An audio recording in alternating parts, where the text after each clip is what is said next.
What's going on, everyone? Jeremy and Colt's Feet here to catch you up with the this week's edition of Fat Pack Friday, as released on randomly whatever day I actually want. Um, Dragon's Maze at the time was largely, little guy was not loved by all. Largely, people were pretty bummed about the overall value in the set. If I remember correctly, there's basically Voice of Resurgence and Ral Zarek for a little while. It came out in May of 2013. Design team was led by Alexis Jansen, Mark Rosewater, Eric Lauer, Aaron Forsyth, Sean Main, and Dan Emmons. It completed the Return to Ravnica block and, brought some pretty sweet things like the slash cards, like the promo was Breaking and Entering. The game day art was Trostani Summoner. And then the game day top 8 was Melik, is it Paragon? Overall, you had a lot of different things. Still had a few shocklands possible. You had cycles like Gatekeepers, Maze Elementals, and Fuse spells. So things like Sunspire Gatekeepers, or Maze Glider, or Ready Willing, Beck and Call, Breaking Entering, Flesh and Blood.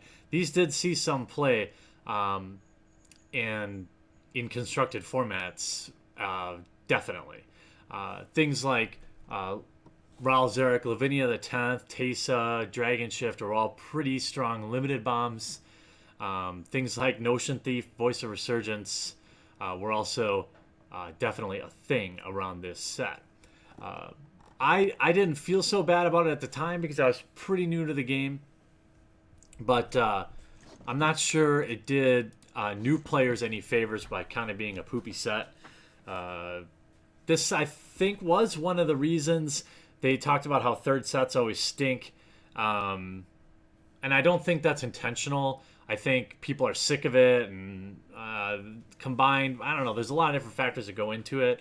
And now they only do 2 sets per block. So they're probably hoping to avoid that.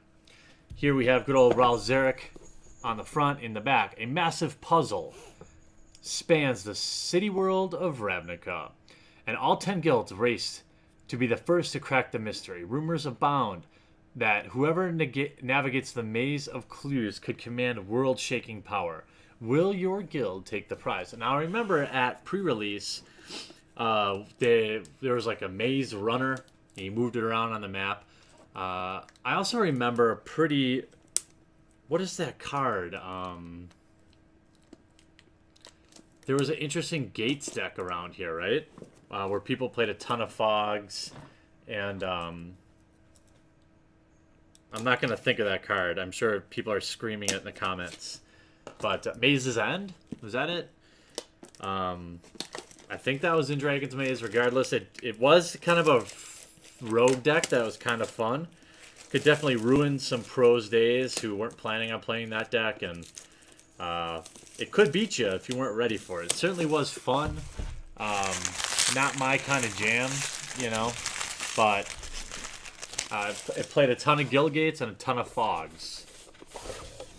But it was interesting nonetheless. Let's take a look at the poster. Please don't rip. Well, this one's not coming apart well. It's all about momentum, I think, with these. Come on, baby. Come on. I did it without ripping it. Trey Chic. This is the maze. Or part of it, I mean. Or not. No. This is not. This is just Dragon's Maze imagery. Here we have the player's guide. Let's see what top 10 cards they think are cool. And they talk about having the split and fuse cards, which the fuse cards meant you could cast both Alive and Well, or either one. And the split cards, let's see. Oh, right to the top 10 coolest. None of them are. Oh, yeah. Okay, there's one in here. Far and Away. Oh, no, that's a fuse. I'm sorry. It's split or fuse. Same card, right? Alive and Well. You can play either one or both by combining the mana. They say Ral Zarek is number 1. Boy, you pick a Planeswalker. How hard was that? Advent of the Worm. This saw some play and also was an absolutely devastating card to see in Sealed or Draft. Because Selesnya was by far and away the strongest guild, I believe, at least in limited play. So having some 5/5 worms that you could populate, you cast the worm, then you start casting some spells that are like 2 mana populate. Oh, now I have 2 5/5 worms, or whatever the case may be. Far and away, this saw some standard play because it gets around hexproof in some ways. You can cast fire to bounce something, and then a way to have them sacrifice a creature. So if they have 2 creatures out, one of them's hexproof, you bounce one, and they sacrifice a hexproof one. Very cool card. Master of Cruelties was very cool. Sin Collector. Rurik Thar. Solid card. War Leader's Helix. I'd love to have that back. Renegade Krasis. Not so much. Lavinia the 10th and Debridge Chant. Okay, all okay stuff. Here we have some backstory about the maze. Here are the maze runners. So Lavinia for Azorius. Teysa for Orzhov. Mirko Vosk for Simic. By the way, he was brutal in draft. He was like flying, plus you had to discard cards. It was just so sick. Melik Izzet Paragon for Izzet. Xava for Rakdos. Vrals for Golgari. Rurik Thar for Gruul. Sorry, it was escaping me. Tajik for Boros. Emma, Emeria Tandris for Selesnya, and Varel of the Hulklade for Simic. So that's interesting to know. We have the Planeswalker profile, and then we go into the cards. This card, Mirko Voss, so gross. 2/4 flying. Whenever it deals combat damage to a player, that player reveals cards from the top of his or her library until they reveal 4 land cards. Put those cards in their graveyard. It's such a bomb. Anyway, at least in limited. Yes, you play 17 lands, but still, you could. I mean, yeah, you could, crack 4 right away, but it's gonna cost you quite a few of your spells to get to those 4 lands most of the time. Rao. There's Teysa, Ral Zarek. We have our die. Very cool. Black-green, too. With the Gatecrash symbol on it.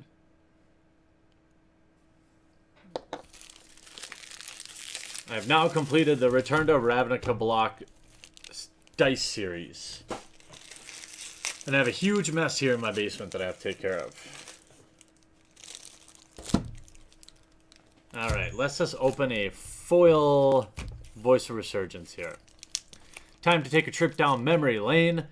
How many of you started in Gatecrash? Or what were your thoughts about it? It seemed widely disliked. But Clue Stones, people hated Clue Stones. Golly, 2 Clue Stones in this pack already. 3 Clue Stones. Armed and Dangerous. Turn and Burn, that's a good card too. And Notion Thief, there we go. And Dimir Gilgate. There's a Gilgate in every pack, if I remember correctly. 3/1 Flash. If an opponent would draw a card except for the first one he or she draws in each of his or her draw steps, instead that player skips their draw and you draw a card.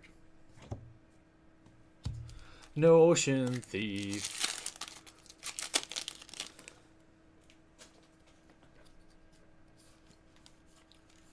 Let's see, how many is the most number of Clue Stones we can get in a pack? 3 is the current high number. Trostani Summoner was the card you took every single time. Windmill Slam, first pick, because it just won you the game. Nothing. It almost didn't matter. Oh, Dragon Shift's in the pack though. Dragon Shift is no joke. 3 mana until end of turn. Target creature you control becomes a 4/4 blue and red dragon, loses all abilities and gains flying. You can also overload it to turn all your creatures into 4/4 dragons. I still think I would take Trostani and pass Dragon Shift if it were me. I mean, it was like so many drafts were like, get to turn 7, cast Rostani, and win. Tithe Drinker, love this card. I would first pick that. I would always try to force Orzhov or Selesnya. Woodlock Crawler. That was a good little card. Carnage Gladiator. War Leader's Helix, very good. And a Renegade Krasis. 1 and 2 green for 3/2 with Evolve. And whenever it evolves, put a 1/1 counter on each other creature you control that already has a 1/1 counter on it. So, very powerful card. Oh, I remember. It was like draft Selesnya or else.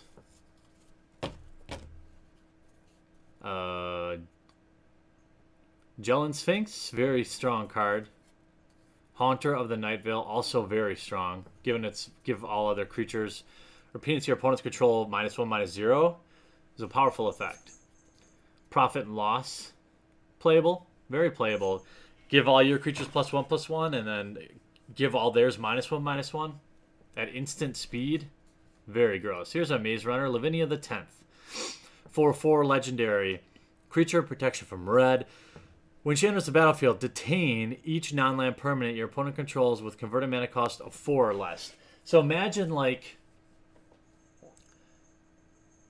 Stasis Snare in Battle for Zendikar, but being able to Stasis Snare everything they have that is 4 or less for just 5 mana. Plus you get a 4/4. She was very strong. Boros Mastiff, a good card in the Boros deck because it was a 2/2 for 2 with Battalion. And the Battalion was, if you attack with at least 2 other creatures, this happens. That one was lifelink. Battalion was a very strong draft mechanic. Look at that art. Warped Physique, decent removal spell. Which is how it was used mostly. I mean, you could use it to pump your creature. Toil and Trouble. Krasis Incubation, very good card. Skylasher, 2/2, flash, can't be countered, and has protection from blue. Very strong card. Oh, we got a Worm token for that Advent of the Worm. Come on, Shockland. Let's see one Shockland. They weren't in the same, if I remember right, they weren't like in the land slot for Dragon's Maze. So it was even more rare, like maybe 1 or 2 a box. 2 Clue Stones. Look at these cards are damaged out of the box. 3 Clue Stones.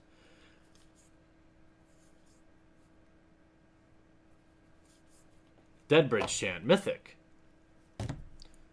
6 mana. This one got a bit of text. When Deadbridge Chant enters the battlefield, put the top 10 cards of your library into your graveyard. At the beginning of your upkeep, choose a card at random in your graveyard. If it's a creature, put it onto the battlefield. Otherwise, put it in your hand. Very strong card. Especially if some of your cards had salvage back then. So you could bring them back as counters.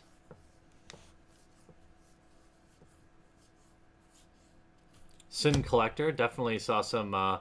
sees some standard and some modern play.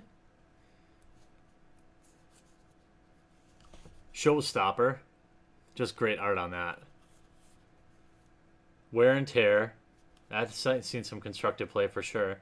Possibility Storm. Ick. But we have a foil Blast of Genius at least. 5 mana. Here we go. Whenever a player casts a spell from his or her hand, that player exiles it. Then exiles cards from the top of his or her library until he or she exiles a card that shares that card type with it. That player may cast the card without paying its mana cost. Then he or she puts all cards exiled with Possibility Storm on the bottom of his or her library in a random order. That is what you would call a wall of text.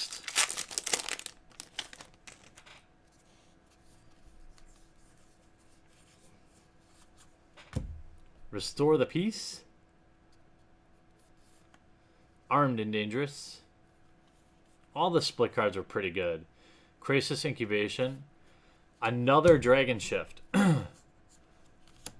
Well, if I was drafting and I had 2 Dragon Shifts, that would, okay, I guess be alright if I was an Izzet. Well, this Fat Pack is,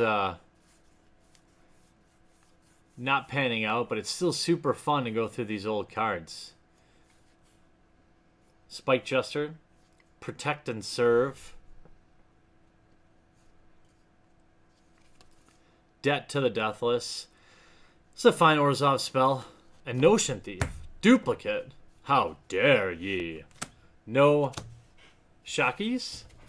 Fitting for Dragon's Maze, I think. Double Notion Thief. Double Dragon Shift. But we did get a Debridge Chant. I guess. I guess. Well, hey, the point is going through history. And again, this is part of a playlist where I'm opening one of every Fat Pack ever released. There's 20 or 30 of them already done. So if you've missed any, check that out. This entire series is supported by the awesome backers at Patreon. So if you want to throw your hat in the ring and help support a good cause and then maybe win some free stuff, check out patreon.com/MTG headquarters. I'd love to have your support. It helps keep this series going, and it's going to help offset the cost of some of those $400 Fat Packs I have to buy to complete the trek. But thanks for watching this video.